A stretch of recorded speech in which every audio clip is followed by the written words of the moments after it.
Catholic Church is in a state of upheaval tonight. A newly released letter by a former Vatican ambassador to the U.S., Carlo Vigano, claims that Pope Francis and other top officials of the Church knew of the allegations of sexual abuse against Cardinal Theodore McCarrick, the Archbishop of Washington, and they knew it for years.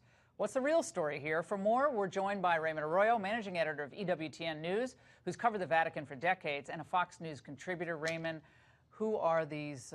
Who is the main whistleblower? Well, Archbishop Vigano, who you mentioned earlier, he was the nuncio, the ambassador to the U.S. for the Vatican here for about 5 years. He also ran all of the embassies around the world for the Vatican. Well respected. Before. Very well respected, man of integrity, a sharpshooter, and a man who has been a whistleblower in the past. In 2011, he wrote secret letters to Pope Benedict at the time, outing corruption in the Vatican. Those were leaked and became the Vatileaks scandal. It was his exposés, meant only for the Pope's eyes, that got worldwide attention. Well, why is he releasing this letter? Well, he's 77 years old. He claims he wants to unveil his conscience. He can't go to his death with the information he has, and he sees the corruption and the double dealing in the Vatican. He's exposing it. His allegation, the principal one, is that between 2009 and 2010, Pope Benedict imposed a penalty on Archbishop McCarrick because he knew they had paid settlements to men that he had abused.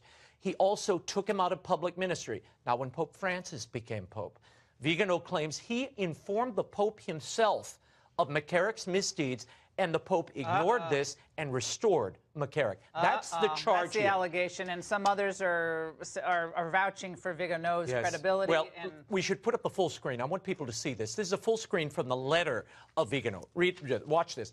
It says, Francis knew from at least June of 23rd, 2013, that McCarrick was a serial predator. What? In an extremely dramatic moment for the Universal Church, he must acknowledge his mistakes, and in keeping with the proclaimed principle of zero tolerance, Pope Francis must be the first to set a good example for cardinals and bishops who covered up for McCarrick's abuses and resign along with all of them. He's calling for the Pope's resignation and for all of these people. This is exploding all around the world. And this huge. is coming on that big family meeting in Ireland, which was not well attended, by the way.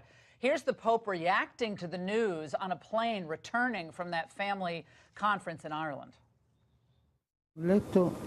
I read it, and I will say sincerely that I must say this to you and all of you who are interested. Read the document carefully and judge it for yourselves. I will not say one word on this. I think the statement speaks for itself. Well, many Catholics are saying it speaks for itself, and they feel the Pope should have done some disclaimer, said something.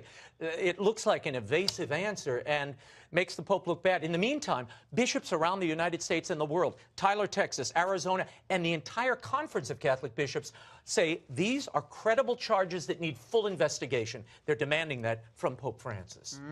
Could this lead to the ouster of a pope? That's never happened Well, before. we'll see. Look, there's no mechanism to do that. So we'll have to see. We'll continue on this. All right, fantastic, Raymond. Thanks so much.